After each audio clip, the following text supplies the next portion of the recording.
Hello, everybody. My name is Jake. I am here with my co-host Jolie once again, Do you want to and start over? forgetting names. Normal, what is it, Sunday?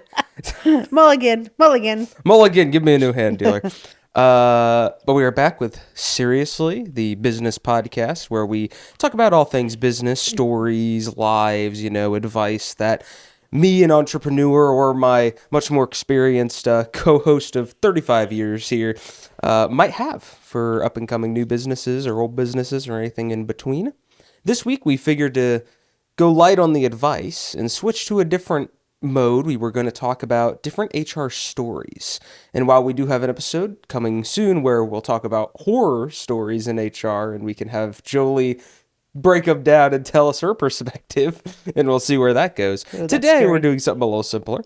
We're just going over stories Jolie had while in the Well, workplace. and mine might be horrors And too. yours might be horrors too. So we might just have horrors for 2 episodes straight, possibly. Well, and Jake, you suggested that this might be entertaining, so it's a little bit lighter, a little bit funnier, and to show that there's some really seriously, pun intended, um, things that happen in the business that most people might not know about. I agree. I think there's a lot of yeah, what's the whole Alexander Hamilton thing? What happened between the door or Oh behind the yeah, doors or yeah. whatever the No song one was was in the called? room where it No one was in happened. the room where Yep, it happened, that yep. one.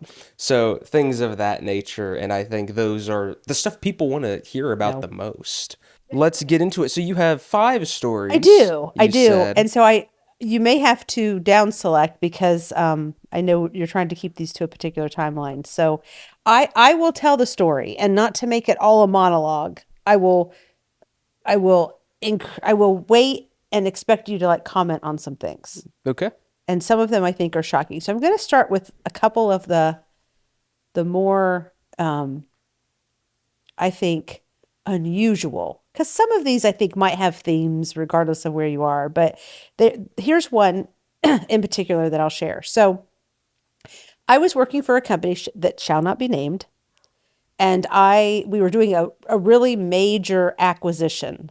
At this point in time, I had one child. My second child hadn't been born yet. My second child just turned 18, so this tells you how old this is. But I think it could happen even today.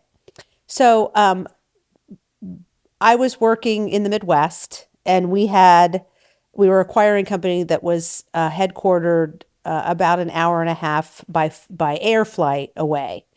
And I didn't go there all that often. And when I did, I typically flew commercial. But this particular time, we had a shuttle going out every day because it was a major acquisition. So a plane that was shuttling back and forth. And I was fortunate enough to get on the shuttle.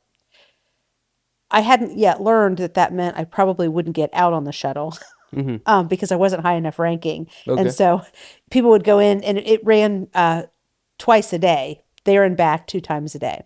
And so I'm there. I had prepared in the event that I got stuck there because sometimes when you go in as an HR person, you're not really sure that you're going to come home the same day you anticipated to come home. Yeah. So that's a little bit of the setup.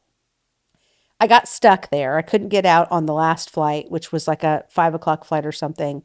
I couldn't get a hotel room because a lot of people were stranded in this very small town in the middle of nowhere. And so I decided, you know what? I had all of these videos that I needed to consolidate because as an HR person, I owned the talent side for this particular part of the business. And so I was trying to interview lots of people, trying to take notes on who was going to be consolidated or, if you got five of the same job and you only need two, which three are leaving. And so we tried to use a very objective approach instead of just saying, well, our company's people stays and your company's people go. We tried to do it fairly and objectively, which I now know why a lot of people don't do it that way because it was a lot, a lot, a lot of work. Mm-hmm. And so I'm like, I can't get a hotel room. I'll just work all night. And there was in this conference room I was at, they had a gym and stuff kind of downstairs. And I was like, I'll get up in the morning, I'll take a shower, I'll change. But there's no reason for me to like have to sleep tonight. I'll just sleep, I'll sleep on the plane and then I'll go straight home.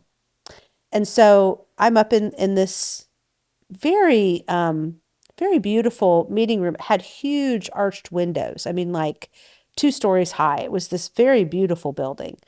And I'm up there all night. I've got the lights. I'm working. I'm screening stuff. And at one point in time, it was probably about 11:30 at night. I stood up because my back was killing me. And I'm like, oh, I got to just kind of walk around. And I stood up and I walked over to the windows, and there was something going on downstairs. I'll finish this, and then I think we need to do something with our dog. I thought, well, I'll finish, or I'm sorry. So there was something going on like out in the where they kept like the trucks. They kept the truck boxes out in this area because we had very big durable goods we were shipping. And so I walked over and flipped off the light because I was just seeing a reflection of the room. Mm-hmm. And I see all these people, like lines of cars. I mean, we're not talking two or three, we're talking 15, 20 cars coming in and then parking. And then these guys getting out and walking up to our people. I could tell they were ours because all of our people were like a uniform, talking to them and then going into these box cars. And I'm like watching this thinking, what is going on? And I watch it for quite a while and I can't see because it's so far away. So I take one of the cameras, I turn it towards the window, and I zoom in. Mm-hmm. And it looks like these people that are arriving in cars are giving money to our employees, and then they're going into these box cars. And so I'm thinking, are they stealing stuff? They're going in and they're coming out. And at this point, I'm just trying to comprehend people are going into the box car. So I hit record on the video camera. And within a few minutes, I started realizing men were coming out of these box cars in some state of lack of dress. Mm-hmm. And I'm like, what is happening? They're going in there. They're going in there and then they're coming out and like their jackets are off or they're pulling their shirts on. What are they doing? And so I recorded it, and I must have stood there and watched it for over an hour, trying to figure it out. And I was like zooming in through the camera and trying to like, do I know these people? They had their little names embroidered on their shirts. And I'm like, something is odd going on here, but I never saw anybody take anything. So I kind of lost interest, went and got myself a snack out of a vending machine, went to the bathroom, came back. And it was like the sun was not yet, it was in the pre-dawn, but it must have been, 5 o'clock in the morning or so. And I see all these women, like scantily dressed, somewhat sleazy looking women coming out of these boxcars. And I'd stopped recording. I hit the record again, and I record these women coming out of these boxcars. And I see these guys like counting out money for them. And I'm like, oh my God, I think they're prostitutes. I think people are arriving and they're prostituting these women in the back of these box trucks. And so I record it until everybody leaves. I try to zoom in. I can't, you zoom in and I had to be, oh, maybe not 100 yards away, but up, I was up several stories and then at a distance at an angle down. So I couldn't really get a lot of detail. I kind of could get the people, and I'm panning around our employees and trying to get their faces. And so I have this little memory card. I take it out of the camera and I'm like, what do I do? And I was in my late 30s. I wasn't a brand new person, but I'm like, okay, what do I do? So I put the card in my bag. I load up all my stuff and I leave. And I'm like, okay, well, I'm gonna walk over. Within walking distance was a McDonald's. I'm gonna walk over to McDonald's. I'm gonna get myself something to eat. I've got my bag. I've got about an hour and a half before the plane comes in. And there's a shuttle that takes you over to the plane. It was shuttling constantly. So I go in and I sit down in McDonald's, and I'm thinking to myself, well, who do I even go to? I'm not really, now I'm in HR, right? But it's not even our company. I mean, we've acquired the company, but it's like I don't know their HR. I don't trust their HR. I'm Mm-hmm. like, I don't know who to trust. So I'm sitting in McDonald's, and I remember so clearly I got oatmeal, and it was the first time I think I maybe had ever had their oatmeal, and it had apples in it, and I thought it was really good. That's one of those memories that is like a snapshot memory or a light bulb memory, and you remember it. And so I'm sitting there and I'm eating, and I'm thinking, and this was in the days of Blackberries. This was in the days of Blackberries. So um, I'm I'm kind of texting a little bit on my BlackBerry to one of my colleagues who is also in HR, and I know it's too early for her. She's not up. And I'm like, I need to, once I get back into insert city, I need to give you a call because I think I've stumbled upon something and I need some help. I need some advice. While I'm sitting there, these guys come in and like I said, our people wore uniforms, so there was no really way for me to know, but there's I don't know, 7, 8, 9, 10 of them. They come in and they sit down and they start talking. And one of them says, "Hey guys, I went up to the conference room, which is there are lots of conference rooms, but the one I was in." And he said somebody had a camera pointed towards the window. And then they were like, "Oh, those darn, let's say my company was company B. Those dumb people from B, they're in there recording people and deciding who they're going to get rid of. And it was probably that." And the person's like, "No, no, it was like trained on us. It was zoomed in and there's no memory card in the camera." So now I'm like, oh, so I'm like, I need to leave. So I'm slowly packing up my stuff, and I'm listening to them. And they're talking about, we've got to figure out what's going on. We have all kinds of cameras all around the building. And that's when I realized they're maintenance people. And so they know where all the cameras are, working with IT. Well, let's get with IT and figure out who was in that building. So I'm like, I've got to get out of here. So I think, woohoo, like Hmm. James Bond crap going on. James Bond. Dun, dun, Yeah. dun, dun, So dun. I pack up my stuff, I leave, I get to the shuttle, I go over, I get on the plane, and I'm sitting in there like sweating. I don't know what I thought was going to happen. I was pretty naive.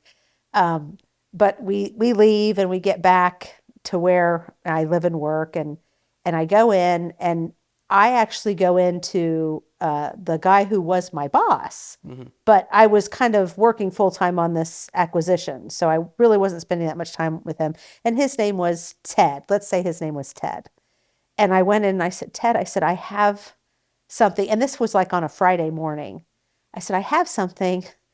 Um, and I don't know exactly what I have, but I know what I think I have." And he's like, "Well, let's take a look at it." Well, we didn't have a camera to play the stick because the stick, you couldn't, I mean, this was when in the early 2000s, it's not like you could just, Early tech age. You yeah, didn't you just couldn't have, download stuff. So we ended up random finding stuff lying yeah, around. yeah. I mean, it wasn't, and I still sometimes live in that world, but we ended up finding a camera, being able to put in the stick. And he and I sat there and he's like, "What's happening?" I said, "Well, I think they're prostitutes." He's like, "Why would you do that?" I'm like, I don't know. But I said, here's the scary thing. While I was at McDonald's, so I tell him the McDonald's story. Okay, so you have to realize things don't happen immediately, but I wasn't going to go back for a while because I was paranoid that they like had my picture somewhere on cameras. I mean, Hmm. I didn't know. I'm like, I'm afraid to go back now. What if they see me? Long, long, long story short, and I know that was a lot of detail, so this is not a long story short. Not only was it a prostitution ring, but it was a prostitution ring that the FBI had been involved in. And it Hmm. involved city council leaders. So, like the mayor and others were involved in this, Wow. and it kept moving. It was moving all It over was a like bouncing. counties because every time they thought somebody was onto them, they moved it. But it did involve Company A, the company we had acquired. It involved a whole bunch of their maintenance people. Hmm. And I had about 3 hours of camera roll because I'd recorded it, then I had let it go, and then I'd stopped it, and then I had the end.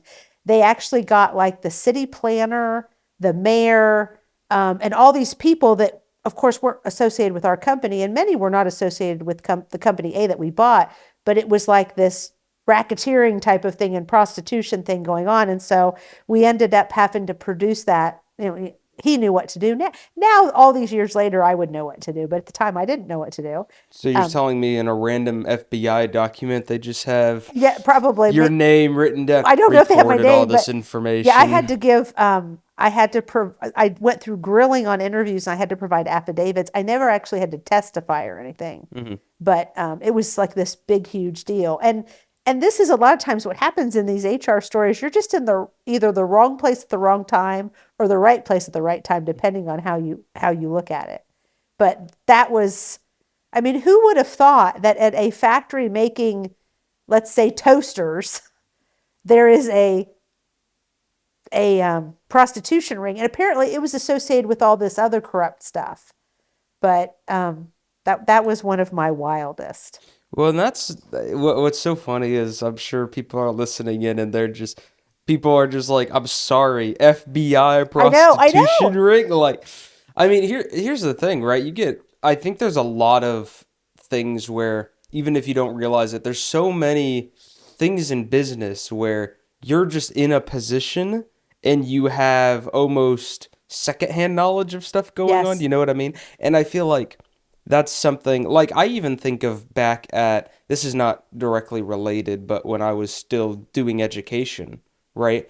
I remember they had a contest for some sort of commercial, not to get into details, but that contest basically covered this. There was this big name who came in to get basically this commercial thing, and I know that some people from an organization I was a part of on campus at the time had done some incredibly shady things with that information or like with their production. And I know that production that they then went through, and what I thought was really interesting was slowly over time. Like, I remember that a bunch of stuff I was connected to was a part of it, and I was just doing whatever my position was in the organization at the time. Eventually, I just dropped out of the organization. I didn't want anything to do with it. The president was being kind of a nightmare to deal with, so I was like, it's optional, I'll leave. So I left, and I remember ever since then, I have only heard that that situation has continued to develop, and there's been an investigation on like safety of the people who worked for this small commercial Mm, whatever thing. And I think of stuff like that, and I'm like, I wasn't even there. I didn't even shoot anything. I wasn't on whatever the set was or anything hmm. like that, or in the immediate area. But I remember I was one of the earliest people who had to jump on it because it was brought to my No. attention before it was brought to the attention of administration or anything. And I always thought that was very interesting because it's like I happened to be Yeah. there. You know, it's like I didn't want to do this. Mind you, I was like in the middle of a root canal treatment at the time, so it was like I wasn't having a great time either. Hmm. So it was weird. But Well, and I think that's sometimes what happens. This kind of ties a little back a little bit back to the thing that happened with United Healthcare. I think was the yeah. company, right?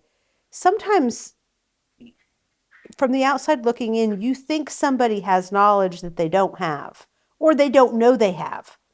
I mean, I have had to give testimony more times than I can count on all my fingers and toes in different legal proceedings around employment. And sometimes as you're being prepped by your own counsel, you think, wow, now that you ask me that, I think I did know that. But it doesn't resonate because you're living your life. You've got root canal issues, you've got kids, Hmm. you're traveling, your mama's sick, whatever it is. Well, here's a second one that's kind of similar. Um, it's it's it's um it's less about like breaking a whole like sex trafficking ring, Yeah. but it is a trafficking ring. So I worked for a company, and um, I'm just going to say it was the airline industry because there's no way to explain this without saying it was the airline industry. And so it is actually my third. No, I think it was maybe my third week. I was going to say I think it was my third week. And we had these emergency response teams, and I was on this emergency response team. And I'd always only ever worked in manufacturing. So I get called in to the situation room. We didn't really call it that, but that's kind of what it was. And um, I sit and I listen to a telephone conversation that was recorded that basically was what sounded like initially an employee had given the wrong, let's say, baggage to somebody. Hmm. And so we ended up having to call the airport, which was in the Northeast. We'll just say that. And the story goes like this. I don't know that a lot of us know, but you can actually go to an airline, some airlines, at least back then, at this point, you could go in and you could ship a package just like you would ship a package with Yeah. UPS or FedEx. It was called Dash, DASH. And so this was happening a lot in this time frame. A lot of people were shipping things on Dash. One, because it was almost immediate, right? If I Yeah. needed to Very get something quick. from New York City to Chicago, it Next went on a flight. plane. Yeah, and Yep. you went and got your tracking number, and within let's say 5 hours of me shipping it, it was at the airport and somebody could go and pick it up. I didn't know that. I was brand new to the company. So I begin to understand, and as the story unfolds, it's a situation where Dash is shipped from one big hub to another hub. At the receiving hub, somebody shows up and says, my number is 1234. Mm-hmm. The employee, who was relatively new but trained, that's always important when we talk about HR, were they trained or not? She was trained. She looked at it, and although it said 1234, she didn't find 1234 in the back. She found 1243. And so she went to the person and said, could you have inverted the numbers?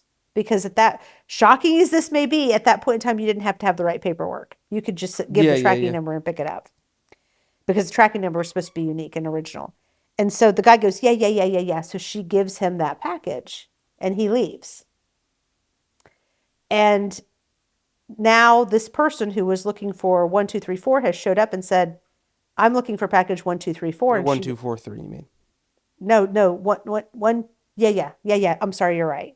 1243. I'm looking for package 1243. 1243 isn't there. She's given it to somebody else, but package 1234 is there. And so now she realizes she's made a mistake. She's escalated it, which is, the right thing to do. And on the HR side, that's what we would be addressing. And that's what I thought I was addressing. I thought I was being asked the question, well, what do we do with the employee? Well, you say, well, was she trained? Because if she wasn't trained, you just stop there. Well, she needs to be trained. The second thing was, did she know she made a mistake? Third, did she address the mistake? And fourth, did she ask for help when she realized she couldn't address the mistake herself? And so I'm like, well, I think you can coach her. But she's relatively new. She was trained, but that's an honest mistake that anybody could have made. And they Yeah. said, well, it gets worse, Oh, Jolie. oh, great. And I'm like, okay. And they said, well, when she went back to her manager and said, I have package 1234 that the first guy wanted, he looks at it and it says it has human organs. It's a human organ shipment. And it's Oh, packed in dry ice and all this stuff. And so you're like, okay, well, what does that mean? Well, those have a very limited lifetime. When we called over to the station or the airport that sent it to us, it looks like they didn't get all of the information that was needed for us to be able to track the package and get back to the sender and say, we have your package and your person picked up the wrong package. And so what they did was they opened the package to try to see if there was any identifying information inside of the package. mm-hmm. And there was, but they had reason to believe that this was not an official, like hospital to hospital transfer. Mm-hmm. And so there's particular protocol for stuff like that. So to put more of a point to it, they believed that this was an illegally shipped human organ because they weren't following the right protocols.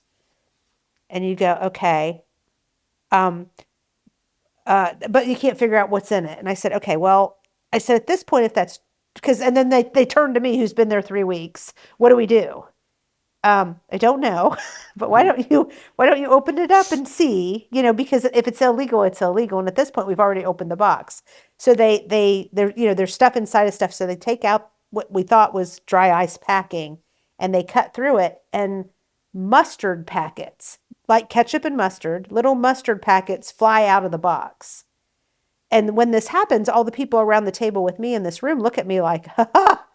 I'm like, what does that mean? I don't Why would there be Yeah, mustard I don't. packets in there? And I'm like, why is that significant? And then one of the regional directors says to me, well, because it's believed that you put mustard packets in like drugs to throw off the dogs. And I said, well, does that work? And she said, no, but people think that. And so we find these mustard packets all the time. Okay, well, ding, ding, ding, ding, I've learned something new. Yeah. When they opened this thing up, and it was a big box. I mean, if I think back, it was probably a box that was 24 inches by 24 inches by 24 inches. So No, 2 that's feet. big. It Yeah, was a that's big like box. yeah, that's It was pretty very, large. very heavy, which at the time they thought it was heavy because, well, it has all this dry ice in it. That's probably why it's heavy. Well, when they break it up and they pull it out, it has, and this is when marijuana was illegal, seriously illegal, it has all these marijuana bundles in it. And so I'm like, well, how do you know it's marijuana? I know, that's what HR asks. Dumb questions sometimes because you're like, how are you sure it's marijuana? Well, we know it's marijuana. Smells like marijuana. It looks like marijuana. And I'm like, okay. So everybody's looking at me, what do we do? And I went, well, I'm assuming we call the DEA, the Drug Probably, yeah. Enforcement Agency. I said, I'm assuming that's what we do because I don't never dealt with this before. I mean, I've dealt with random people growing marijuana in property behind a plant or something, but I've never dealt with what looked like, $50,000 worth of marijuana. Yeah. So this particular airport was a big airport. There was a police station, right? There were police in the airport. Well, and there were no human organs in it? There were no human organs. Okay. It was all marijuana. Yep. It's just marijuana. Just marijuana. That is that is a crazy diversion. Oh, it gets tactic. better. Just wait. Wow. Okay, yeah, continue. So the police come and they're going to do this sting operation. And I ended up flying there. So at this point I'm on a plane to get there with one of the regional directors. And so when we land, we find out, because it was a relatively short flight, I want to say it was like a 50-minute flight. When we land, we find out that the first person who came and got the wrong package has called and said, I have the wrong package. I need to get my package. And the people who worked there at the airport were like, well, that person's no longer, she's off shift. Do you have the tracking number? Blah, blah, blah. Okay, well, we got to get with our manager. So they're stalling for time because the police have said stall for time, stall for time. And so they end up that they have arranged, by the time we get there, they have arranged a time for this person number one with the wrong package to show up and to collect their right package. The police are there. This has all happened with the police. I just show up. Yeah. And so they've got dogs and they've got armed guards and they've got people from DEA. It's like this FBI sting operation. And we're just kind of in the background. You call the area behind where you look at the ticket counter, that's called a station in the airline industry. And so we were back in the station and all this stuff's going to happen. And the way it unfolded is this guy shows up. He brings his package, which is a relatively small box. It's probably 12 inches it was a lot taller than it was wide. So it's probably 12 inches tall by 6 inches all the way around. So it's you would think when he picked that up compared to what he got, he would have said the size was wrong, but whatever. And so we get there. The guy shows up at the station. He gives him his box. The person working the counter is actually from the police or the DEA or something. It's not our employee. And what happens is like a high-speed chase. So when he realizes the person bringing back the wrong package, person A, realizes that these are the police and the DEA, he tries to run. And all these people come out who look like they were like waiting for their bags or, sitting, drinking coffee. They all get him. They bring him to the ground. They wrestle him. They cuff him. They take him away. So you think, okay, it's over. Bizarre. I'm so glad it worked out well, but it's over. Well, then there's the box that he brought back that somebody goes to open because they're trying to figure out, well, we still got to get that shipment. Luckily, the police were all there. And they open it up, and it's packed in dry ice. And so wait. Yeah. This is a movie twist. Yes, I know. I said it gets better. Okay. And long story short, they pull something out, and none of us know what it is, but it looks like some kind of a body part that's been removed, some kind of an organ that's been removed. And so we start tracing it back, and they have to bring in like their medical person from it's like a CSI person, I guess, who comes in and says, this is a heart valve. This is a human heart valve. And we're like, okay, So there were two packages. Yes. Confused for one another, one being marijuana, one being a human heart valve, and they just so happened to flip these two packages. Well, and, the one that had the marijuana said it had human organs. It was like a medical And the transport. one with the heart valve didn't say. Yes, didn't say That's it. so funny. And so they start tracking it back. And, of course, we've got police now which I guess we had always had back at down where the packages went. So we're at where the packages went, and then where the packages were shipped, they've been combing that airport too, trying to figure this out. So again, a very, very long story short, you had one crime family who was involved in human organ trafficking, drug trafficking, and who knows what else. And so when they took the packages from this location and this human organ was contraband. It was illegal. It wasn't attained through the right processes. Who knows where it came from? I don't know that I ever would know where it came from. Somebody somewhere probably knows. Was somebody killed and it was taken, or was it off a cadaver? Who Who knows? knows? Yeah. But when they packaged them to ship them, somebody on their side messed that up. That's And so so the funny. the carriers who just picked it up and took it wherever they were supposed to, they may have been picking up human organs. They may have been picking up drugs. They may have been picking up cash. All of these things were being shipped between this very large northeastern hub of an airport to a Midwest airport. And it was this huge thing. And probably if you go out and Google it, it's probably somewhere on the news because it was all over the news in probably like a 2 week cycle. It just kept coming up because it kept getting deeper and deeper. And they got one of these crime families in the New York area who was part of all that. That's crazy. And again, I didn't actually play any kind of a role other than I was sitting in the room and we were asking questions. And I'm like, my claim to fame is I said, well, should we call the DEA? That is the funny, that is literally the like Grey's Anatomy type line where something crazy happens and you have that one character who's just like, so should we do something Yeah, about this? Or, like that's a like that the way you at least told it, that sounds like a movie plot. That could just it be a movie. I got to tell you, when you've spent as and most of my colleagues and friends that I would consider I'm close to at work or professionally, because I don't have a lot of HR, colleagues at work that have my experience with the role I have. We have stories like this. There are just these stories, and you're like, some of the crazy stuff you watch on TV may not be as crazy as you think. Mm, Sometimes I do think it comes out of stuff like this. So that was my second story. okay. Okay, here's my third story.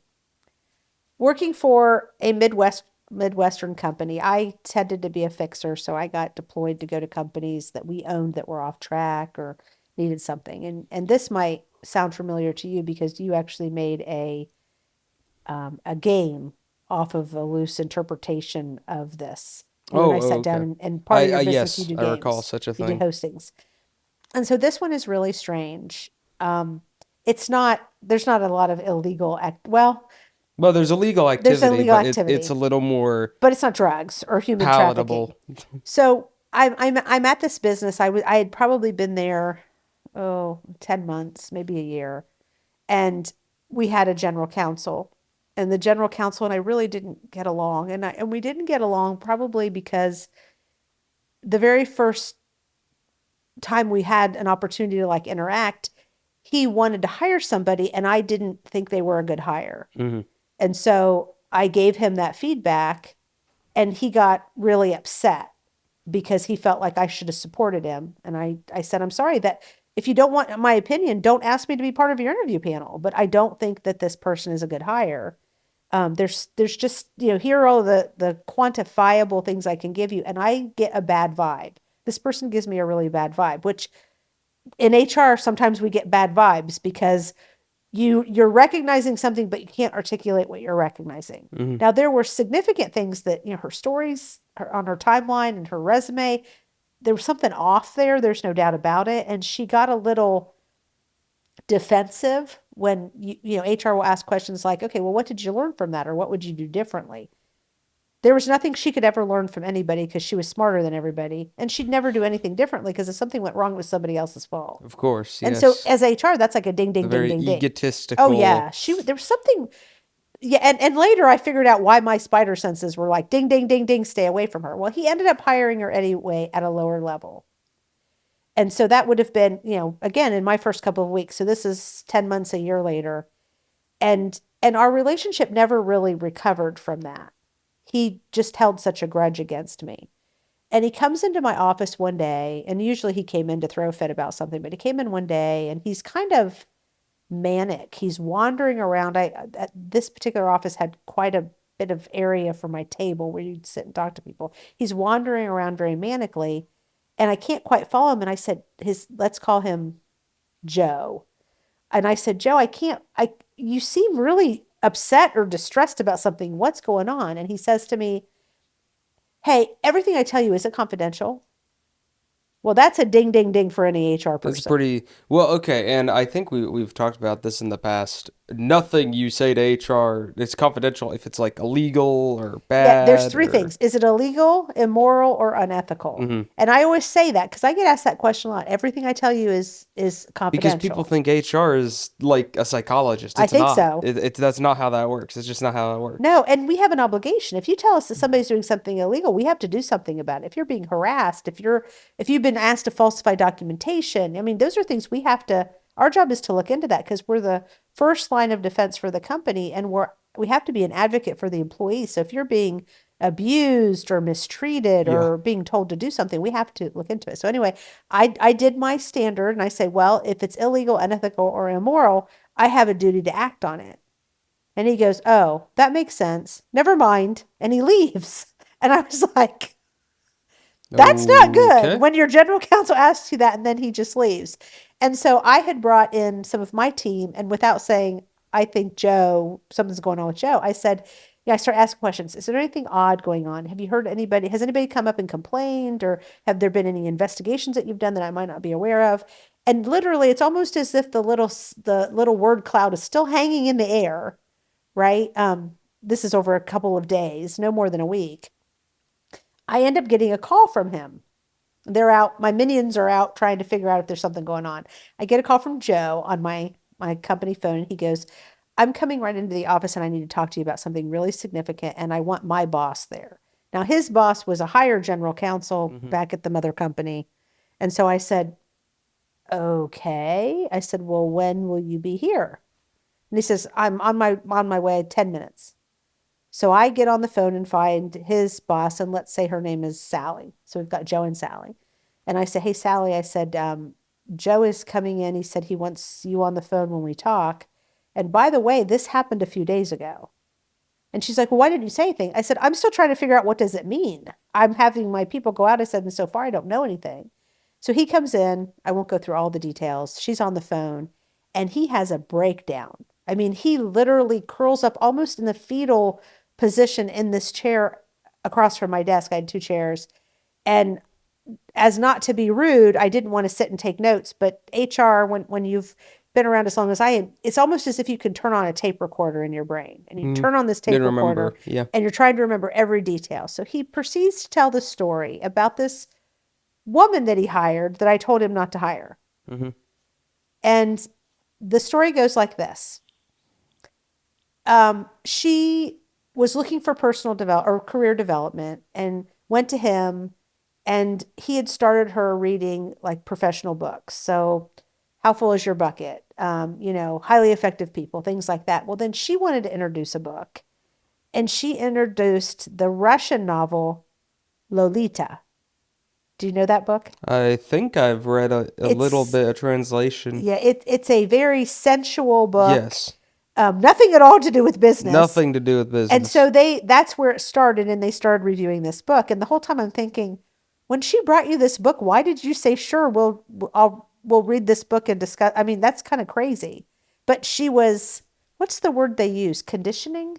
hmm She was Pavloving him a little bit, or Pavlovic. No, when you're setting up like a sex slave, or when you're setting somebody up to gaslight oh yeah, them. well, I don't think conditioning's not conditioning is the exactly the word. term. But yeah, Okay. conditioning would work. So she was preparing him for all the things that came after. Yeah. So after that, then it became an issue of he was traveling for business, and she needed to travel too. And so it became, now I didn't know this until that moment, although I had expected it. He had had a major substance and alcohol abuse issue earlier in his life. And after a lot of rehab, he had really conquered it. Well, now they were out and about at these hotels at night traveling with other people, and it was, we'll just take a sip of this. Yep. And all these little secrets where she would share a drink with him, and we're sharing a drink, so you're not drinking that much. So again, more conditioning. And then it comes to a situation where he's, I think, fall down drunk one night. She takes him back to his room and they have sex. Mm-hmm. Well, now she's got this over him, right? He feels terrible. Um, I'm not sure it was consensual because what he described was, essentially, guys can be a victim of a sexual Oh assault yeah, too. 100%. I think he was a victim of a sexual assault. But in his mind, he's got this, well, I'm the man. Well, I have a substance abuse situation. I've had this in my past. She's my subordinate. So now she's really got him, Mm-hmm. right? She's, as one of my presidents used to say, not wanting to be offensive, but also wanting to be adult here. This guy used to say, well, they've got us by the dark, short, and curlies. Oh So yeah, yeah, yeah. essentially, she had him, Mm-hmm. right? And so then, over the next even weeks, I don't think this had been more than maybe 6 weeks in total from the first assault till others. He's trying to get out of it, but she's threatening to expose him. So at one point in time, she like ties him up in his car she was getting a ride from him, and she has him reach behind him. I don't understand how this happens because at some point in time, he was physically stronger than her, but she cuffs him with his hands behind the seat and then she assaults him in the car. It goes on and on. There's all these things. And so he's in there telling us all of this.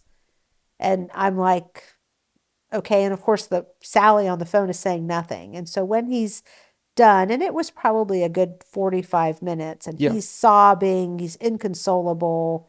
I try to offer him comfort. I try to offer him tissues. Don't be nice to me. I don't deserve it, and all this stuff. So I say, he's like, well, now what? And I said, well, I'm going to go get your bag for you. If it's in your office, just stay here. I'll go get your bag. Go ahead and go home. Because he's like, my priest has told me I need to tell my wife. And I'm like, dude, I think you need more than a priest. I think you probably need like some Like some serious psychologist. psychologists, Yeah. I offer him ERP, which is employee, or ERP, EPR. EAP, Oh, EIP. Employee Assistance Program. ERP is something else. But so I offered him that. I gave him my card. I wrote down, my cell number on my card, told him to go home, not to worry about it. The whole time knowing this is not good for him and this is not good for this woman. Yeah. So he leaves. Once he's gone, and I walked him down and saw him off to his car because he couldn't function. I mean, I actually at one point in time I said I almost drove him home, which would not have been right. But I said to him, "Do you want me to get you a car?" Because I wasn't sure that he could drive home, and he said he was fine. So he left. I go back up. I'm talking to Sally, his boss, and she's like, "Oh my God. Oh my God. I don't know what to do." And I said, "Sally, calm down." I said, "This is really unusual and it's very strange, but this is what we're going to do." So we go and, we bring in a global security because we are a very large company. We go through the motions and we end up talking to the employee who assaulted him and finding out that yeah, she basically admits all that was happening, but he really wanted it. It was a game we were playing. It almost sounded like It's indiscretion. manipulation. Yeah, It's there was a literally yeah, manipulation. there was a movie called Indiscretion. I can't remember. It had Kurt Douglas and it had Demi Moore, and she's the female executive, and he works for her, and she I mean, it almost followed that Mm-hmm. plot. It was a little bit different, of course, but at any rate, so we find out that it's true. And, we end up, now this was right during the Me Too movement that Mm-hmm. was just going on. And so, part of the issue was I felt very bad for him because there was no doubt he was a victim. I don't think anybody else agreed to me because they fell back into very traditional stereotypes of, well, he was the guy, he Yep. was her boss, Yep. he should have known better. And I said, I don't disagree, but and I can't, regardless of the fact that I may be a counselor or not in my educational side, I had a hard time getting there because I said if she was a he and he was a she, if Joe was a woman and he was assaulted by a guy, we wouldn't be having these conversations. Nobody agreed with me. And so at the end of the day, we had to let both of them go. But the woman who assaulted him literally within a week was working someplace else. And we found out that she had turned the story to that company and said, well, she was Joe and Joe had done to her. Wow. Yeah. And That's so then you ridiculous. run into the whole moral ethic of, because this was it wasn't it wasn't a small community, but it wasn't a huge city. It was a mid-sized city. Hmm. And all of the attorneys at all the companies knew each other. And so then I had some of our lower level attorneys coming up and saying, although they shouldn't have known, and I would never have validated their story, they're like, I have a problem with this because we know her. And here's some other stuff that is kind of indicative, but not really completely relevant. I had to go and clean out her desk because we did it late one night. I found used condoms in her desk That's drawers. I horrific. found pairs of underwear. Her desk looked like some nasty apartment you'd see in a movie where people had like dirty. It was filthy. It was Yeah. disgusting. It had like partly eaten food shoved in the drawers. The used condoms that she'd put in envelopes. I gotta tell you, I went and got plastic gloves because I didn't know what I was touching. She was disgusting. It was absolutely positively Hmm. filthy and offensive beyond anything I've ever seen. I've seen some pretty gross stuff, but that was a new one, and that wasn't all that long ago. So, thoughts? Well, there's not really much I can say in this conversation, but like, I do think I mean, you did in the position you were in, you did everything you could do, I would say, right? Doesn't make you Like, feel good though for Joe. I uh, do think. Well, and I forgot to mention that Joe went on suicide watch. no, of course, yeah, 100%. After told his wife, and then the I think the total tragedy in all of this is Joe ended up committing suicide. Yeah, I think I remember that when you originally Hmm. told me this story, and I think what's annoying is like, I don't know how long ago that was, but like, that's not even like that would not shock me if I heard that story today. Yeah, yeah, it That's is. still very, very possible. The stereotypes that people fall into can be very Oh, dangerous. 100%, yeah. Yeah. But I mean, well, I mean that's why HR should be HR and ignore stereotypes, right? Hmm. Like that's kind of the point. Well, and I think where I really struggled, because obviously there was HR above me, um, but where I really struggle is you have to listen to the story. Mhm. And when you listen to the story, you have to put everything aside, including gender, including level, and let the story guide you. Well, and I think the upside of you telling these stories is like a lot of people think HR is just, oh, we are pro company and nothing else, But like when you give insight to all these stories you have, especially I think that last one, if people listen through, right, that's one of those stories you listen to and you're just like, man, what do you do in that situation? Hmm. There is no real correct answers, right? Because Hmm. if no matter which way you turn it, somebody will get hurt no matter what. And even if you take the moral high ground approach of, oh, it's Joe got harassed, yada, yada, yada, yada, yada, right? Well, in another situation, now you're going to have to uphold that, that Hmm. moral high ground. So it's one of those things where it's like, no matter what way you slice it, it's a very complicated situation.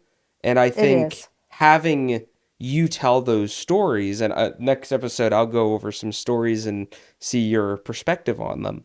But having that insight from an industry professional, right, I think will help a lot of listeners be like, you know what, maybe I give them a little too much shit because, like, You don't know what you they're don't know dealing what with. they go through. Like, they don't publish this in the company Mm-mm. after it happens. And it's never going to make any kind of a report.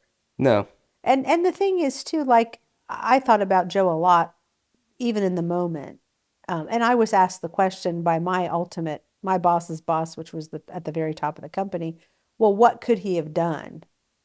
And I thought to myself, the very first assault at the hotel, he should have immediately let me know. Hmm. Now, I don't think that's when he came to me the first time. I think that was after the incident in the car, if I tried to put it on a timeline. But if he had come forward, he probably wouldn't have lost his job. Well, and I think, not to get psychological on it, right?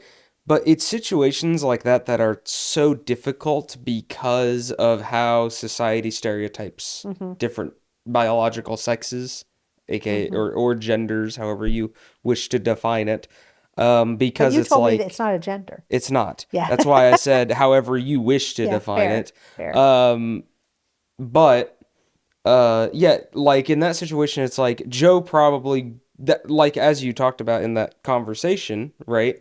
He blamed himself for everything Yeah, he did. because He did. that's purely a socio not sociological, a societal Yeah. influence that is forcing that, you know? So it's like on an objective when you're in a situation like that as a person who's been not in that situation clearly but situations where it's like who's to blame, Mm-hmm. you know, after something has happened between you and other people, right? It's very very hard in that moment to put that on an objective timeline.